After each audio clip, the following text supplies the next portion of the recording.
इष्ट देव।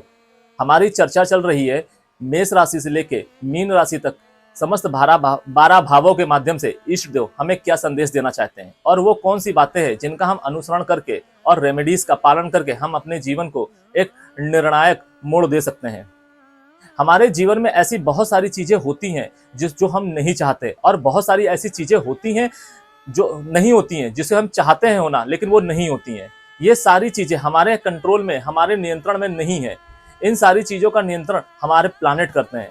हमारे प्लानेट कहाँ पर बैठे, किस हाउस का अनुसरण कर रहे हैं, किस हाउस को एक्टिवेट कर रहे हैं, ये सारी चीजें उस पर डिपेंड करती हैं। हमारी चाहते, हमारी इच्छाएं, वो सब चीज हर एक उस प्लानेट पर डिपेंड करती हैं जो हमारी राशि के 12 भावों के माध्यम से हर एक घर जो हमको बताता है कि कौन सा घर किस चीज को रिप्रेजेंट करता है। हम अपने जीवन में जो भी चाहते हैं वो सारी चाहते, हम जो अपने जीवन में जो भी बनते हैं वो सब कुछ हमारे कुंडली के 12 भावों में छुपा हुआ है। हमारी कुंडली के 12 भावों में जन्म से लेकर मृत्यु तक की सारी चीजें हैं। हम क्या चाहेंगे, क्या बनेंगे, हम क्या करेंगे, हमारे जीवन में किस तरह की विपत्ति आएगी। अब आप सोचिए, एक लाइन ड्रॉ की गई है जीवन से लेकर मृत्यु तक। इस बीच में जितनी भी चीजें होनी है, आपके इमोशंस से लेके आपके चाहतों तक, हर एक चीज आपके जीवन काल में कब और कैसे घटित होगी, ये सब कुछ आपकी कुंडली बताती है। फिलहाल हम चर्चा कर रहे हैं कि हमारी कुंडली में हमारे इष्ट देव हमें क्या रिजल्ट देंगे, और ये चर्चा आप पहुंची है सिंह राशि में। सिंह राशि के पार्ट 1 के माध्यम से हमने ये जाना कि कैसे प्रथम भाव यानी कि लग्न भाव से लेकर चतुर्थ भाव, मातृभाव तक हमारे इष्ट देव हमें क्या संदेश देते हैं, और ऐसी कौन सी वो रेमेडीज है जिनका हम पालन करके हम अपने जीवन को एक निर्णायक मोड़ दे सकते हैं। साथ ही हमने ये भी जाना कि हमें वो कौन सी चीजें हैं जो हमें नहीं करनी है, जिसकी वजह से हम अपने इष्ट देव को रुष्ट कर सकते हैं। ध्यान रखिए, कुंडली कोई भी हो, आपके इष्ट देव जो भी बनते हैं आपको उनको मना के रखना है। अगर आप उनको मनाने में कामयाब हो जाते हैं तो आप ये ध्यान रखिए कि आपके जीवन में चाहे वो कोई भी विपत्ति हो या कितने भी लोग आ जाएं आपके सामने, आप उसका सामना कर लेंगे। अगर आप उसका सामना नहीं भी कर पाएंगे तो इष्ट देव आपको वहां से निकाल लाने की क्षमता रखते हैं। लेकिन हमें यह पता नहीं होता है कि इष्ट देव हमसे खुश हैं या नहीं है। इसलिए हमें ये बिना ये सोचे और ये समझे कि हमारे इष्ट देव हमसे खुश हैं या नहीं है, हमें सिर्फ और सिर्फ अपने कर्म और कर्तव्यों का निर्वहन करना चाहिए। जब हम अपने कर्तव्य और कर्मों का निर्वहन करते हैं तो हमारे इष्ट देव हमें अच्छे रिजल्ट देते हैं, क्योंकि हमारे हाथों में सिर्फ कर्म है। हमारा भाग्य ये निर्धारित करता है कि हमारे जीवन में हमें कब और क्या मिलेगा। हमारे कर्म जो है उसके पैरेलल चलते हैं। कुछ लोगों का रुझान ये है कि हम अपने कर्मों के माध्यम से अपने भाग्य को बदल सकते हैं, लोगों का मानना है। लेकिन मैं इन सारी बातों को नहीं मानता। मेरा मानना यह है कि हमारा जो भाग्य है, जो हमारे पूर्व जन्म के कर्म निर्धारित करते हैं, उस भाग्य को हम बढ़ा सकते हैं और घटा सकते हैं कर्मों के माध्यम से। लेकिन इसका मतलब ये नहीं कि कोई भी आपके जीवन में इवेंट लिखा है, उस इवेंट को आप अपने कर्मों के माध्यम से आप टाल सकते हैं। टाला कुछ नहीं जा सकता। आपके जीवन में जो भी इवेंट्स लिखे हैं भगवान ने, आपके भाग्य के माध्यम से, आपके पिछले जन्म के कर्मों के माध्यम से, वो आपको मिलेगा ही मिलेगा। बस आपको यह समझना है कि वो जो कर्म आपने किए हैं, अच्छे या बुरे, वो आपको कष्ट दे रहे हैं या लाभ दे रहे हैं। अगर कष्ट देने के लिए आप तत्पर हैं तो मेरा तो आपको यही सुझाव है कि आप उसको स्वीकार कर लें। अगर आप उसको स्वीकार कर लेंगे तो यकीन मानिए आप अपने वो पाप तो काटेंगे ही काटेंगे, साथ ही साथ आप अपने वो पाप भी काट लेंगे जो आपने जाने अनजाने में किया है, जिसकी आपको सजा ही नहीं मिली है। एक्सेप्टेंस बहुत बड़ा पश्चाताप होता है। चाहे कुछ भी हो जाए, आप गलती करते हैं, चाहे ऐसा कोई नहीं है दुनिया में भगवान के सिवा कि जो गलती ना करता हो, लेकिन गलती से बचने के लिए सबसे ज्यादा जरूरी यह है कि आप उसको एक्सेप्ट करें, रादर आप उससे भागें। अगर आप ये करने में कामयाब होते हैं तो आप ये समझिए कि आपको बहुत सारी चीजें ऐसी है जो आपको करनी नहीं पड़ेंगी। आपको रेमेडी भी उतनी शिद्दत से अगर आप रेमेडी भी कभी करना भूल जाते हैं तो भी आपको कोई दिक्कत की बात नहीं है। लेकिन एक्सेप्टेंस इतना आसान नहीं होता है कि अगर आपने कोई गलती की है या आपको लगता है कि एक चीज को एक्सेप्ट करके, स्वीकार करके आप कई सारी चीजों को अच्छा कर सकते हैं। लेकिन आपका ईगो, आपकी जो भी समस्या हो, उस समस्या के आड़े जब आप आते हैं तो आप वो एक्सेप्टेंस नहीं कर पाते हैं। बस यहीं पर हम गलती कर देते हैं। जब हम एक्सेप्टेंस नहीं कर पाते हैं तो हमारे जो पूरे पुराने कर्म है वो तो हमें दंडित करते हैं, अगर वो अच्छे नहीं हुए तो। साथ ही साथ हम एक नया कर्म बनाते हैं। कभी भी आप ये चीज ध्यान रखिए कि कर्मों का लेखा जोखा वो चीज नहीं होती है कि अगर आपने कुछ बुरा किया है और आपके साथ एक बुरा घटित हो गया है तो इसका मतलब ये नहीं है कि आपके पुराने कर्म का खाता खत्म हो गया। नहीं, कर्म का दंड आपको सिर्फ और सिर्फ इसलिए दिया जाता है ताकि आपने जो गलती की है आप उससे सीखे, आपको पता हो कि आपने वो गलती क्यों की है।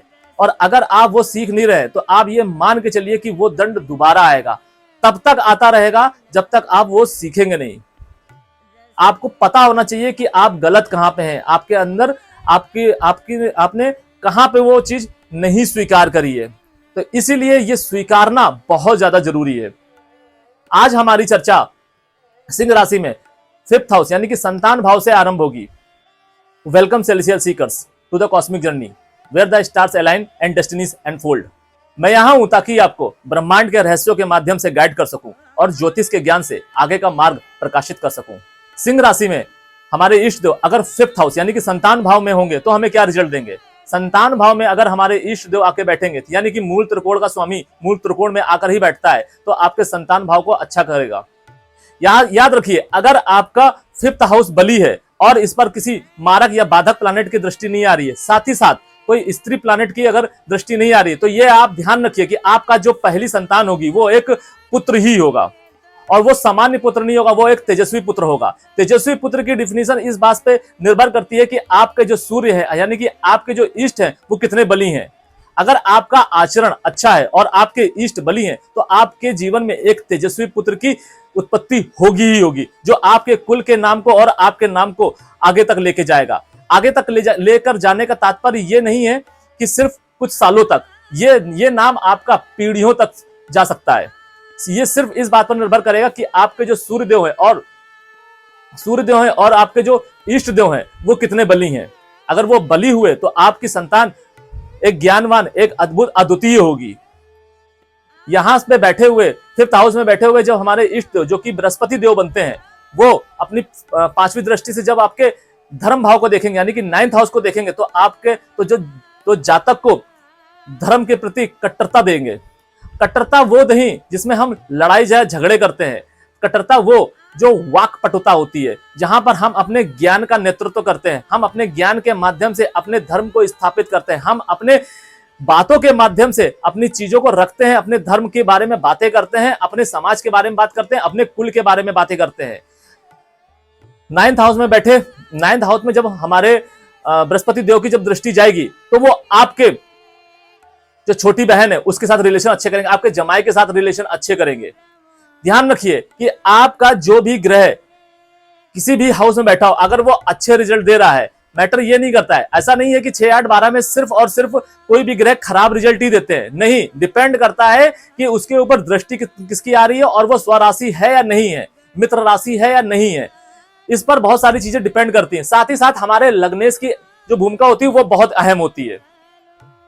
तो आप ये ध्यान रखिए कि दृष्टि चाहे किसी भी प्लैनेट की हो, अगर वो पॉजिटिव है और आपका 9th हाउस या कोई भी अच्छा हाउस एक्टिव हो रहा है तो आपको उसको अच्छे वे में ही एक्टिव रखना है। आपको उस हाउस से रिलेटेड कोई भी ऐसी एक्टिविटी में इंडल्ज नहीं होना है जिससे वो आपका जो हाउस है, वो हाउस कुछ कोई भी हो सकता है, वो लाभ भाव हो सकता है, वो धन भाव हो सकता है, वो भाग्य भाव हो सकता है, वो मातृ भाव भी हो सकता है, वो संतान भाव भी हो सकता है, वो कोई भी भाव हो। अगर आपने उससे रिलेटेड कोई भी किसी ऐसी गतिविधियों में इंडल्ज हुए या आपने ऐसे कोई ऐसे कार्य किए जिससे वो घर इनएक्टिव या फिर उसमें कोई प्रॉब्लम आती है, प्रॉब्लम इन द सेंस कि अगर आपने उससे रिलेटेड जो पॉजिटिव कर्म है उसको ना चुन के नेगेटिव कर्म को चुना तो आपको जो उस घर से रिलेटेड जो रिजल्ट मिलेंगे वो आपको मारक या बाधक ही मिलेंगे, उससे आप संतुष्ट कभी नहीं हो पाएंगे। ध्यान रखिए, कभी भी अगर आपके जीवन में संतुष्टता का अभाव होता है तो उसके पीछे की सिर्फ कुछ ही वजह होती हैं। या तो आपका जो प्लैनेट है जो उस घर को रिप्रेजेंट कर रहा है, या तो वो अस्त है या तो वो पीड़ित है, या फिर आपने उस भाव से रिलेटेड जो कर्म का चुनाव किया है वो उचित नहीं किया है। तो आपको यह ध्यान रखना कि आपकी कुंडली के जो अच्छे भाव हैं, जिनको लेके आपका आकर्षण है, जिसको लेके आपकी चाहते हैं, उसको आप उसके प्रति आपको हमेशा समर्पित रहना है। यह नहीं देखना है कि सामने वाला आपके साथ में क्या आचरण करना है, उस आचरण को आप पी जाइए। उस जो भी गतिविधि आपके साथ हो रही है उसको आप पी जाइए। ध्यान रखिए, अगर आप ऐसा करते हैं तो वही भाव आपके लिए खड़ा होगा, आपका मित्र बनकर, आपका साथी बनकर, और वही जो भी आपके साथ समस्या उत्पन्न कर रहा होगा उसको दंडित भी करेगा समय आने पर। तो देखा, मैं आपको यही चीज शुरुआत में समझाना चाह रहा था कि स्वीकार करना कितना अहम रोल अदा करता है। फिफ्थ हाउस में जब हमारे इष्ट देव बैठे होंगे तो वो अपनी 7वीं दृष्टि से लाभ भाव को देखेंगे, तो लाभ भाव से रिलेटेड आपको अच्छे रिजल्ट आएंगे। यानी कि आप जातक का जो नियंत्रण होगा वो अपनी इच्छाओं पर होगा। वो महत्वाकांक्षी तो होगा, लेकिन अपनी महत्वाकांक्षाओं को समझ सकेगा कि उसको वो कौन सी ऐसी महत्वाकांक्षा है जिसका उसे अनुसरण करना चाहिए, जिसको उसको आगे तक पालना चाहिए। ऐसी महत्वाकांक्षाओं में वो इंडल्ज नहीं होगा कभी भी जिससे उसको या उसके कुल का या उसके लोगों का नाश हो सके। आपको कभी कभी हमारे अंदर ऐसी महत्वाकांक्षाएं उत्पन्न हो जाती है जिसको हम पाने के लिए या जिसको हम हासिल करने के लिए हम पाप का अनुसरण करते हैं, हम गलतियों पे गलतियां करते चले जाते हैं। हमको चाहे कितना भी बड़ा ज्ञानवान व्यक्ति ही क्यों ना मिल जाए, वो हमें समझाएगा, लेकिन हमें वो समझ में ही नहीं आएगा। हम सिर्फ अपनी जिद पर ही अड़े रहेंगे, जिसका नतीजा क्या होता है? जिद वो एक श्राप है जो आपको समय पे कभी दंडित नहीं करेगा, वो हमेशा आपको समय से बाहर ले जाकर दंडित करेगा। समय एक वो सर्किल है जहां पे अगर आपको इसका अच्छा रिजल्ट मिलता है तो आपकी जिंदगी की बल्ले बल्ले, और अगर वो समय के बाहर जाके अगर आपको दंडित करता है तो आपका जीवन नर्क हो जाता है। ध्यान रखिए, जिद एक ऐसा श्राप है जहां पे अगर आपको समय रहते अगर अकल या बुद्धि नहीं आई तो समय आपको ऐसी जगह जाकर पटकेगा जहां पे आपको सारी चीजें समझ में तो आएंगी लेकिन आपके हाथ में कुछ नहीं होगा। आपको आपका पूरा जीवन जितना भी आपने खर्च किया है उस जिद के माध्यम से, उस जिद के माध्यम से जो आपने पाप किए हैं उसके माध्यम से आपको वो एक एक मूवमेंट आपको दंडित करेगा। आप उसको याद करेंगे, आप पछताएंगे। इसका मतलब ये नहीं कि ये चीज आपके उसी बर्थ में खत्म हो जाएगी, नहीं, ये चैनलाइज होके आगे जाएगी। और ये भी ध्यान रखिए कि इस चीज में जितने भी लोग इंडल्ज होंगे ये आगे जाना ही जाना है। यकीन ना है तो आप इस चीज को आजमा के देखिएगा। बहुत सारे ऐसे लोग हैं मेरी अपनी जाती जिंदगी में जिसको मैंने भी काफी कुछ समझाया है लेकिन उनको समझ में नहीं आया है। अब नहीं आया है तो उसका कुछ किया नहीं जा सकता है, सिर्फ बैठ के इंतजार करो और तमाशा देखने के लिए तैयार रहो।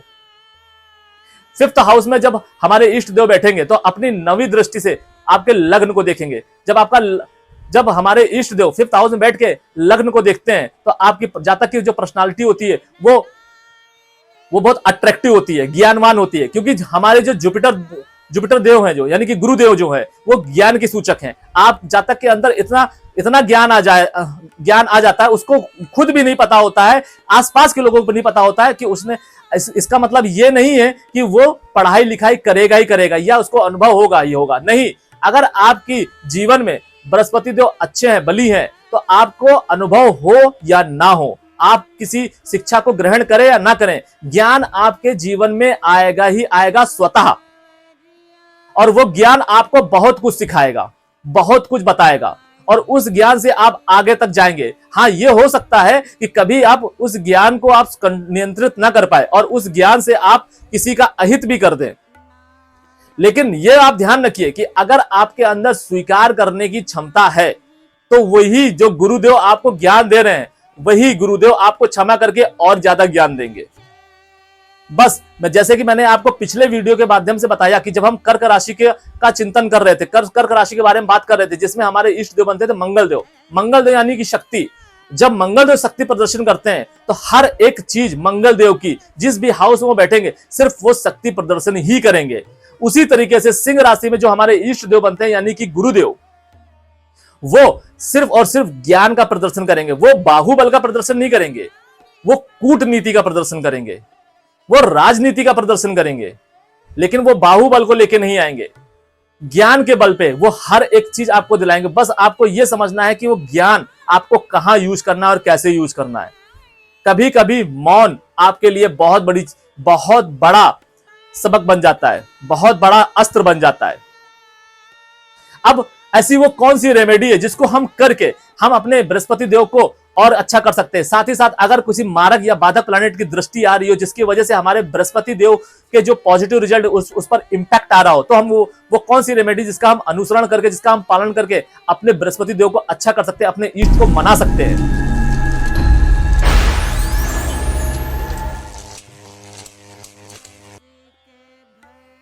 तो आपको हर गुरुवार को यानी कि बृहस्पतिवार को पीले वस्त्र धारण करके पीपल के पेड़ पर जल अर्पित करना है। साथ ही साथ आपको मीठे चने पीपल के पेड़ पे चढ़ाने हैं प्रसाद के रूप में। मीठे चने से हमारा तात्पर्य यह है कि चने की दाल जो होती है उसको गुड़ के साथ में मिलाना है, चीनी के साथ नहीं, गुड़ के साथ, और उसको पीपल के पेड़ पर चढ़ाना है एज ए प्रसाद। अगर ये आप टिल लाइफ करते हैं तो आप ये ध्यान रखिए कि विपत्ति आपके जीवन में कितनी ही बड़ी क्यों ना है, आपके इष्ट देव आपको लेकर आएंगे ही आएंगे, चाहे आपको उन पर भरोसा हो या ना हो। लेकिन क्योंकि आप उनका अनुसरण कर रहे हैं, आप एक कर्म कर रहे हैं। रेमेडी क्या है? रेमेडी एक कर्म है जिसको आपको पूरी जिंदगी करना है। अगर आप ऐसा भी करते हैं बिना कुछ सोचे समझे, तो आप ये मान के चलिए कि आपको अपने गुरुदेव पर विश्वास हो या ना हो, लेकिन गुरुदेव भी अपना कर्तव्य का निर्वहन जरूर करेंगे। अब अगर हमारे बृहस्पति देव छठे भाव में यानी कि रिपु भाव में बैठेंगे तो हमें क्या रिजल्ट देंगे? छठे भाव में जब हमारे इष्ट देव बैठेंगे तो आपको अच्छे रिजल्ट नहीं देंगे। जातक का जो ज्ञान होगा वो उसके नियंत्रण में नहीं रहेगा, जिसकी वजह से उसको कोर्ट कचहरी के चक्कर लगा सकते हैं। जातक को जेल यात्रा भी हो सकती है। जातक अपनी बात सही समय पर रख नहीं पाएगा, जिसकी वजह से उसको प्रॉब्लम होगी, और वो प्रॉब्लम इतनी बड़ी हो सकती है जिसकी वजह से उसके जीवन में कर्ज तक आ सकता है, उसको जेल यात्रा तक हो सकती है, वो कोर्ट के चक्कर लगा सकता है। तो आपको इस चीज का ध्यान रखना है कि जब आपके छठे भाव में आपके बृहस्पति देव हो तो आपको हमेशा इस चीज का जरूर ध्यान रखना है कि जो आपके लग्नेश यानी कि सूर्य देव है उनकी स्थिति क्या है, वो बली है या नहीं है। अगर वो बली नहीं है तो उनको बली करना आपका सर्वप्रथम कर्तव्य बनता है। उसके बाद आपको हमारे बृहस्पति देव की जो मैं अभी रेमेडी बताऊंगा 6th हाउस से रिलेटेड, वो आपको करनी है। छठे हाउस में बैठे हमारे बृहस्पति देव जब अपनी 5वीं दृष्टि से आपके कर्म भाव यानी कि 10th हाउस को देखेंगे तो जातक के जो कर्म होंगे वो इतने फलते फूलते नहीं होंगे, वो हमेशा फ्लक्चुएट करते होंगे। जातक सोचेगा कुछ, करेगा कुछ और पाएगा कुछ, क्योंकि जातक अपने कर्मों से संतुष्टि नहीं होगा, उसका मन कभी एकाग्री नहीं होगा। वो ज्ञान के बल पे सोचेगा जरूर लेकिन ज्ञान के बल पे करेगा कुछ नहीं, जिसकी वजह से उसको प्रॉब्लम आएगी। वो ज्ञान के बल पे वो जानता होगा, उसको इतनी समझ होगी कि वो ऐसा कौन सा काम करे, वो उसको क्या करना चाहिए क्या नहीं करना चाहिए, इसकी उसके अंदर क्षमता बौद्धिकता होगी, लेकिन कभी वो उस मार्ग का अनुसरण नहीं कर पाएगा। जातक हमेशा इस बात को लेकर भ्रमित रहेगा कि उसको जीवन में करना क्या है, कार्य को लेकर, अपनी जीविका उपार्जन को लेकर उसको क्या करना है। अगर उसके पास जीविका उपार्जन के लिए पर्याप्त सोर्स बन जाता है तो उसको यह समझ में नहीं आएगा जो उससे वो पैसा अर्जित कर रहा है वो किसके लिए करे, क्या करे। मतलब वो कर्म से रिलेटेड जीवन में हमेशा कंफ्यूज ही रहेगा, उसकी जीवन हमेशा संदेहात्मक रूप लेकर ही बैठी रहेगी। 6th हाउस में जब हमारे बृहस्पति देव बैठेंगे तो अपनी 7वीं दृष्टि से जब 12th हाउस में देखेंगे तो जातक के अननेसेसरी खर्चे कराएंगे। जातक कमाएगा कम लेकिन खर्चे ज्यादा करेगा।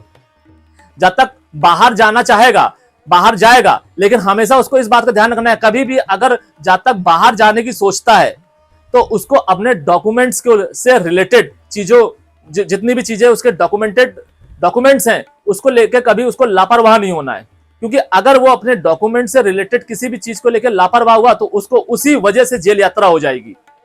इस बात का आपको सदैव ध्यान रखना है। अगर वो डॉक्यूमेंट से रिलेटेड किसी भी चीज को लेकर लापरवाह नहीं हुआ तो यह है कि वो विदेश में जाके अच्छा धन तो अर्जित कर सकता है, लेकिन अगर वो अपने पेपर वो कोई भी हो, ऐसा नहीं कि सिर्फ बाहर जाने के ही जो पेपर होते हैं उनकी भी बात कर रहा हूं, नहीं, हर वो पेपर जो उसको बाहर जाने के बाद काम आने वाले हैं, वहां पर हर वो एक सिंगल पेपर उसको दिक्कत देगा। वहां वो जहां पे भी काम कर रहा होगा वहां उस ऑफिस से रिलेटेड अगर उसके पास में कोई पेपर नहीं है, अगर वो उसको लेके कैजुअल हुआ, लापरवाह हुआ, तो वो प्रॉब्लम देगा ही देगा।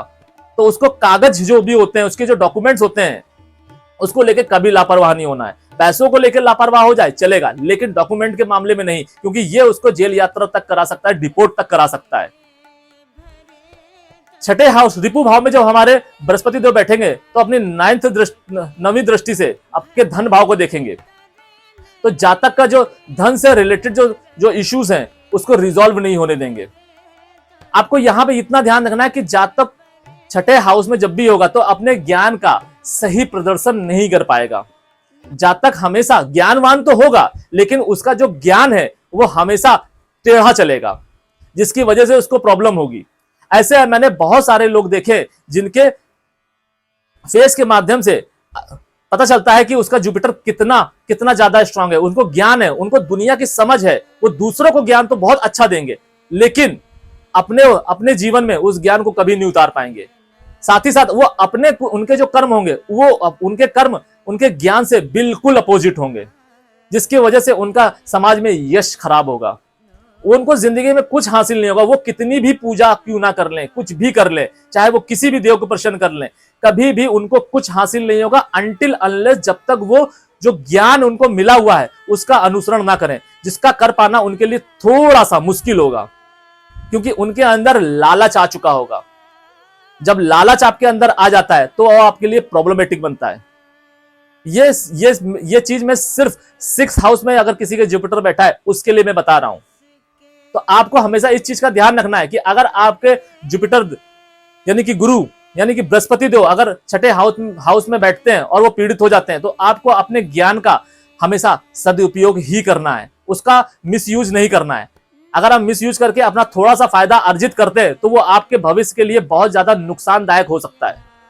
अब वो ऐसी कौन सी रेमेडी है जिसको आप करके आप अपने बृहस्पति देव को पॉजिटिव कर सकते हैं, और साथ ही साथ आप जो मैंने आपको बोला कि आप अपने ज्ञान का उपयोग सदमार्ग में करिए, जो आप कर पाने में असमर्थ होंगे, जो आपके लिए करना आसान नहीं होगा, वो ऐसी कौन सी वो रेमेडी जिसको करके आपका ये कार्य आसान हो सकता है।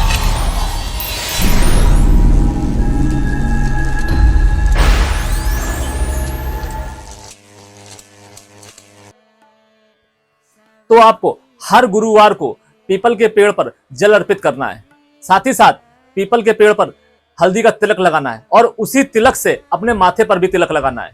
अगर आप ये रेमेडी टिल लाइफ करते हैं तो आपको बृहस्पति देव से रिलेटेड अच्छे रिजल्ट ही मिलेंगे, साथ ही साथ बृहस्पति देव आपकी सहायता करेंगे। अब अगर हमारे बृहस्पति देव 7th हाउस यानी कि विवाह भाव में बैठेंगे तो हमें क्या रिजल्ट देंगे। विवाह भाव में बैठेंगे जब हमारे बृहस्पति देव, तो आप ये ध्यान रखिए कि जातक हो तो उसका जो विवाह जिस जातिका से होगा, या जातिका है तो उसका विवाह जिस भी जातक से होगा, उसका जो लाइफ पार्टनर होगा वो ज्ञानवान होगा, वो शांतिदायक होगा, उसका पूजा पाठ में रुझान होगा, उसको अपने लाइफ पार्टनर से, चाहे वो जातक हो या जातिका, उससे हमेशा सपोर्ट ही मिलेगा, चाहे जातक कितना ही अच्छा हो या कितना ही बुरा क्यों ना हो। जातक का जो लाइफ पार्टनर होगा वो हमेशा अपने लाइफ पार्टनर के साथ ही खड़ा रहेगा। उसको कोई भी अगर प्रॉब्लम होगी वो दूसरे से कह लेगा, सब कुछ कर लेगा, लेकिन खड़ा सिर्फ और सिर्फ अपने लाइफ पार्टनर के साथ होगा। ऐसी शक्ति है हमारे गुरुदेव की, हमारे बृहस्पति देव की। साथ ही साथ अगर जातक किसी के साथ पार्टनरशिप करेगा तो वो आदमी चाहे कितना ही खराब क्यों ना हो, कितना भी दूषित दिमाग का क्यों ना हो, लेकिन वो जातक का भला ही करेगा। इस बात का हमेशा ध्यान रखिए कि अगर आपके 7th हाउस में बृहस्पति देव पॉजिटिव रूप में बैठते हैं तो आप ये देखा गया है कि वो जातक या जातिका समाज को बहुत अच्छे से बेवकूफ बनाने का कार्य करते हैं, समाज का बहुत अच्छे से यूज करते हैं। बस आप इस चीज का ध्यान रखिए कि आपको ये करने से बचना है। लेकिन मैंने ये देखा है कि 99% ऐसे जातक और जातिका अपने रिश्तेदार, अपने लोगों से, अपने आसपास के लोगों से फायदा उठाने की कोशिश करते हैं, और उनकी पूरी जिंदगी ऐसे जाती है। लोग ये जानते हैं कि ये मेरा फायदा उठाता है या उठाती है, लेकिन फिर भी उसको छोड़ नहीं पाते हैं। क्यों? क्योंकि ये सब गुरुदेव कराते हैं।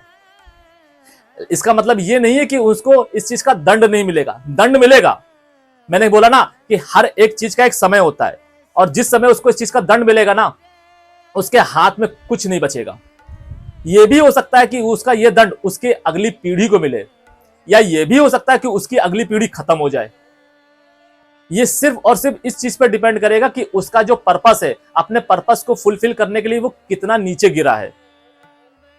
अपने बृहस्पति को, अगर आपका बृहस्पति किसी भी भाव में अच्छा होकर बैठा है तो आपको उस भाव से रिलेटेड अच्छी चीजें करनी है। अगर आपका बृहस्पति 7th हाउस में अच्छा है तो आपको यह ध्यान रखना है कि आपको लोगों की मदद करनी है, बिना ये सोचे समझे कि वो आपकी मदद करेगा या नहीं। लेकिन ज्यादातर लोग क्या करते हैं, लोगों से मदद लेते हैं और उनको मिलती भी है, उसके पीछे उनका कोई टैलेंट नहीं होता है, सिर्फ और सिर्फ बृहस्पति देव की महिमा होती है। उस महिमा के सहारे वो अपना जीवन यापन करते हैं और बहुत खुश होते हैं, बहुत इतराते हैं कि मैंने इसका यूज कर लिया, मैंने ये कर लिया, मैंने वो कर लिया, और अपनी खूबियों का बखान करते हैं। पर उनको ये पता नहीं है कि एक समय आने के बाद में वो कितने बड़े दलदल में फंसने वाले हैं। 7th हाउस में जब हमारे बृहस्पति देव बैठेंगे तो अपनी 5वीं दृष्टि से जब वो लाभ भाव को देखेंगे तो जातक की जो डिजायर्स होंगी वो आउट ऑफ कंट्रोल जाएंगी। जातक महत्वाकांक्षी बहुत होगा और उस महत्वाकांक्षी के दम पर वो पाप करने की चेष्टा भी करेगा। अगर उसके पास में ऐसे कुछ रिसोर्स या रिसोर्सेस होते हैं या फिर उसका फ्रेंड सर्किल ऐसा होता है तो वो पाप करने से भी पीछे नहीं हटेगा। जातक सही जगह पे स्टैंड नहीं ले पाएगा कि उसको कहां पे स्टैंड लेना चाहिए, कहां नहीं, वो हमेशा पूरी जिंदगी भ्रमित ही रहेगा, जिसकी वजह से वो अपनी और अपनी आगे वाली पीढ़ी को की जो लाइफ है वो बर्बाद करके रखेगा, साथ ही साथ अपने लाइफ पार्टनर की भी जिंदगी बर्बाद करके रखेगा। जातक के एक्स्ट्रा मैरिटल अफेयर होने के चांसेस बहुत ज्यादा होंगे। हमेशा इस बात का ध्यान रखिए कि अगर आपने 7th हाउस में बैठे अपने बृहस्पति को अगर खराब किया तो ये मान चलिए जहां जहां भी उनकी दृष्टि जाएगी वो वहां पे सिर्फ वो आपका नाश ही काटेगी। 11th हाउस में जब 5वीं दृष्टि से जब आपके बृहस्पति देव देखेंगे तो आपकी डिजायर्स आपके वश में नहीं रहेंगी और वही आपके बस में ना होने की वजह से जो वही डिजायर आपके पतन का कारण बनेगी। अगर आपका पतन नहीं हो पाता किसी वजह से, किसी और प्लैनेट की दृष्टि या मजबूती की वजह से, तो आपके नेक्स्ट पीढ़ी का पतन तय है, उसको कष्ट तय है। 7th हाउस में यानी कि विवाह भाव में बैठे हमारे बृहस्पति जो अपनी 7वीं दृष्टि से लग्न भाव को देखेंगे तो जातक के अंदर ज्ञान का अहम लाएंगे। उसको ये लगेगा कि वो बहुत बड़ा ज्ञानी है, लेकिन वो ज्ञानी होगा नहीं। क्यों?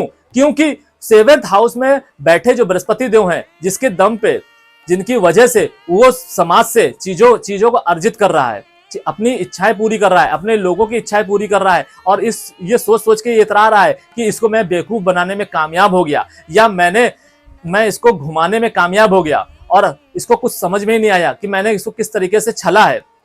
और वो इस तरीके की गतिविधियों में इस तरीके से इंडल्ज होगा कि उसको इस बात का आभास ही नहीं होगा कि वो पाप कर रहा है या पुण्य कर रहा है, और वो अपने इस अज्ञानता को अपना ज्ञान समझ बैठेगा और इसी ज्ञान के घमंड में वो अपनी लाइफ को ऐसी मोड़ पे ले जाएगा जहां पे उसका कोई सहारा भी नहीं बन में। अगर उसका कोई प्लैनेट अच्छा भी है ना तो ये गुरुदेव उसको ऐसी जगह ले जाके खत्म करेंगे जहां पे उसका कोई भी सानी नहीं होगा। जिस तरीके से श्री कृष्ण भगवान ने कर्ण को खत्म करने के लिए युद्ध भूमि से उनको दूर तक ले गए थे। तो आपको यह पता होना चाहिए कि ज्ञान आपके लिए अच्छा भी है और बुरा भी है। 7th हाउस में बैठे हमारे गुरुदेव जितना अच्छा रिजल्ट दे सकते हैं उतना ही खराब देंगे अगर आपने 7th भाव में बैठे बृहस्पति देव को छला। 7th हाउस में बैठे हमारे बृहस्पति देव जब अपनी 9वीं दृष्टि से पराक्रम भाव को देखेंगे तो जातक का जो पराक्रम होगा वो पराक्रम दिखाई नहीं पाएगा कहीं, सही समय पे सही जगह पे वो अपना पराक्रम दिखा ही नहीं पाएगा। वो मौन धारण करके बैठेगा या वो जगह छोड़ देगा, वो कुछ भी ऐसी चीजें कर सकता है लेकिन वो सही जगह पे पराक्रम नहीं दिखाएगा। वो पराक्रम कहां दिखाएगा? वो फ्रस्ट्रेशन में पराक्रम दिखाएगा। वो ऐसी जगह पे पराक्रम दिखाएगा जो इंसान उसकी मदद कर रहे हैं वो उसी को छल लेगा। वो उसी डाली को काट बैठेगा जहां पे जो लोग उसकी मदद करने बैठे हैं, और जो लोग उसके साथ है जो उसकी मदद नहीं कर रहे हैं, जो दिखावे के लिए हैं, वो उनके साथ खड़ा रहेगा। और जिससे क्या होगा? उसका यश का नाश होगा। वो जिंदगी भर कुछ लोगों की ऐसा नहीं है वो कुछ लोगों की मदद नहीं करेगा, मदद भी करेगा, क्योंकि 7th हाउस में बैठे हमारे बृहस्पति देव आपको मजबूर कर देंगे कि आप कुछ ना कुछ सोशल कार्य करें। और आप कितना भी अच्छा कार्य करें अपने परिवार के लिए, अपने समाज के लिए, वो उसमें आपको ख्याति मिलेगी ही नहीं। ना आप ख्याति मिलेगी ना आपकी संतान ख्याति मिलेगी। और अगर वो संतान आपका पुत्र हुआ तो उसका जीवन भी कष्टमय है, और अगर वो पुत्री हुई तो उसके चरित्र पर लांछन लगना तय है। तो आप देखिए कि अगर आपने 7th हाउस यानी कि विवाह भाव में बैठे अपने जो जुपिटर देव हैं यानी कि जो बृहस्पति देव हैं उनको छला, तो आपके जीवन को किस तरीके से वो नरक की ओर ले जाएंगे। आपको भौतिक सुख तो मिल जाएगा क्योंकि वो दे देंगे, लेकिन आपको मानसिक सुख नहीं मिलेगा और आप वृद्धावस्था तक पहुंचते पहुंचते आप वो सब चीज गंवाना शुरू कर देंगे जिसकी आपको चाह है। आप सही डिसीजन नहीं ले पाएंगे, आप मजबूर हो जाएंगे, आप हेल्पलेस होंगे और आप सोचेंगे कि ये क्यों हो रहा है। आपका पूजा पाठ की तरफ एकदम से रुझान भी जा सकता है अगर आप नहीं करते हैं तो, और फिर एक सर्टेन टाइम के बाद में वही रुझान खत्म हो जाएगा। क्योंकि आपको लगेगा कि उससे कुछ रिजल्ट ही नहीं आ रहा है। वो रिजल्ट क्यों नहीं आ रहा है? क्योंकि आपने बृहस्पति देव को छल के रखा हुआ है। जब आप किसी को छलेंगे तो आपको दंड तो मिलेगा। अब ऐसी वो कौन सी रेमेडी है जिसको आप करके आप अपने बृहस्पति देव से जो आपको गलत रिजल्ट मिल रहे हैं, या 7th हाउस में किसी मारक या बाधक प्लैनेट की दृष्टि पड़ रही है जिसकी वजह से आपका विवाह भाव दूषित हो रहा है, जिसकी वजह से आपको नेगेटिव रिजल्ट मिल रहे हैं, उसको कैसे ठीक किया जा सकता है?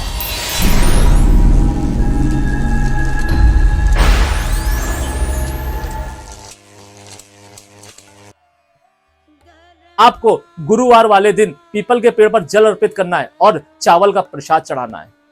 ध्यान रखिए, जो भी चावल का आप प्रसाद चढ़ाए वो चावल खंडित ना हो।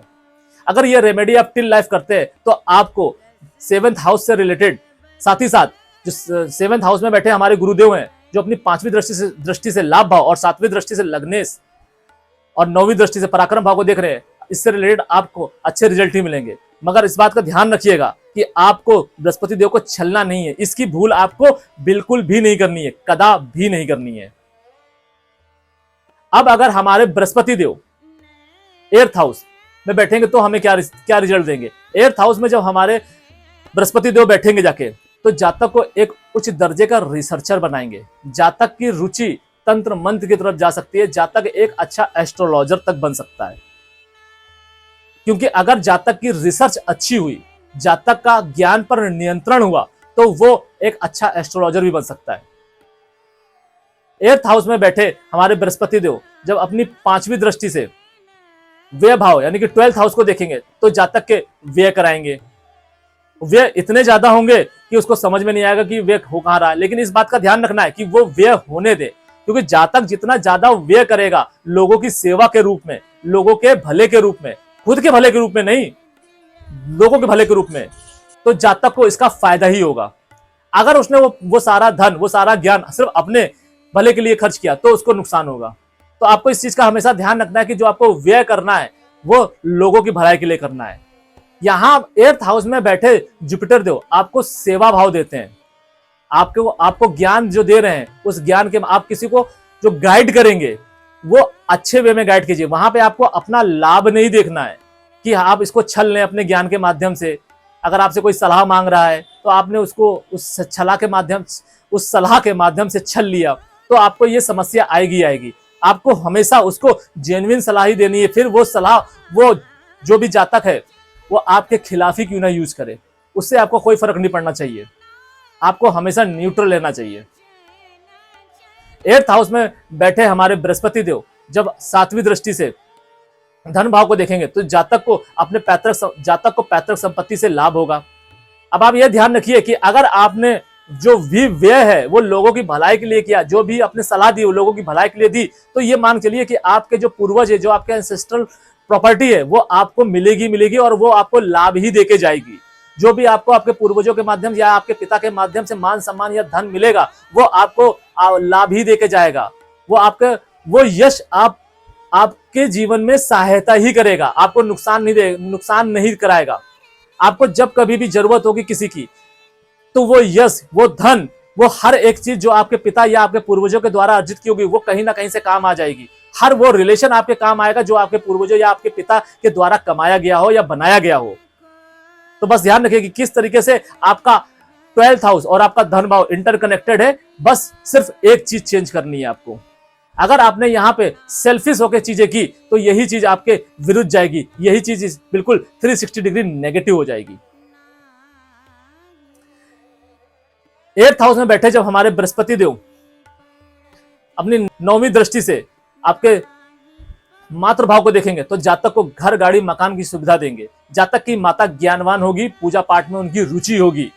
साथ ही साथ जातक की जो माँ होगी जातक को हमेशा उचित सलाह ही देगी। एक बात का और ध्यान रखना है कि जातक को हमेशा अपनी माँ की सलाह का ही अनुसरण करना है, फिर वो चाहे सलाह उचित हो या अनुचित हो, वो आपके लिए एक समय के बाद में चाहे कितनी ही अनुचित सलाह ही क्यों ना हो, वो आपके लिए लाभकारी ही सिद्ध होगी। अगर जातक की माँ जातक से कहती है कि आप अगर वो कहीं जॉब कर रहा है तो वो छोड़ दे, और वो जातक छोड़ देता है बिना सोचे समझे, ये सोच के कि वो जॉब छोड़ेगा तो उसको जो एक सर्टेन अमाउंट आ रहा है सैलरी के रूप में वो नहीं मिलेगा, तो ये अगर वो अपनी माँ की बात का अनुसरण करता है तो वो भविष्य में उसको लाभ ही देगा। ऐसे बहुत सारी चीजें हैं जो भी उसकी माँ कहती हैं, उस पर तर्क वितर्क नहीं करना है, उस पर लॉजिक नहीं ढूंढना है। बस अगर आप ऐसा करते हैं तो आप देखिएगा कि कैसे आपकी माँ की सलाह आपके जीवन में मैजिक का कार्य करेगी, आपको घर गाड़ी मकान दिलवाने में बहुत मदद करेगी। ध्यान रखिए, मातृभाव में सबसे ज्यादा जो अहम रोल होता है वो मातृ का होता है, माता का होता है। अगर माता आपसे संतुष्ट नहीं है, या आप माता के कथनों से, उनके चलन से संतुष्ट नहीं है, या उनकी सलाह से संतुष्ट नहीं है, तो घर गाड़ी मकान से रिलेटेड आपको चीजें जो होंगी उसमें आपको दिक्कत ही आएगी। जैसा कि मैंने बोला, कभी कभी ऐसी परिस्थितियां आती हैं जब आप किसी चीज का स्टैंड लेते हैं या आप व्यथित होते हैं तो आप सही चीजों का चुनाव नहीं कर पाते हैं। तो आप ये सोचिए कि आप कहाँ गलत हैं, और जब आपको ये एहसास हो कि आप गलत हैं तो आप उस चीज को स्वीकारिए। यकीन मानिए कि अगर आप कोई चीज स्वीकारते हैं तो स्वीकारने से बड़ा कोई पश्चाताप नहीं है, और अगर आप ऐसा करने में कामयाब होते हैं तो यकीन मानिए आप अपने वो पाप भी काटेंगे, साथ ही साथ उस हाउस से रिलेटेड जो भी पुण्य अर्जित कर सकते थे वो पुण्य भी आपको ऑटोमेटेड फॉर्म में मिलेगा। वो क्यों मिलेगा? क्योंकि उस हाउस को जो भी देव रिप्रेजेंट कर रहा होगा दृष्टि माध्यम से या फिर उस घर में बैठने के माध्यम से, वो आपको आशीर्वाद देंगे ही देंगे। साथ ही साथ आपके जो पूर्वज हैं वो भी आपको आशीर्वाद देंगे, जिससे आपका जीवन आसान होगा। अब ऐसी वो कौन सी रेमेडी है जिसको आप अपना के आप अपने 8th हाउस, व्यय भाव और धन भाव और मातृभाव को अच्छा कर सकते हैं?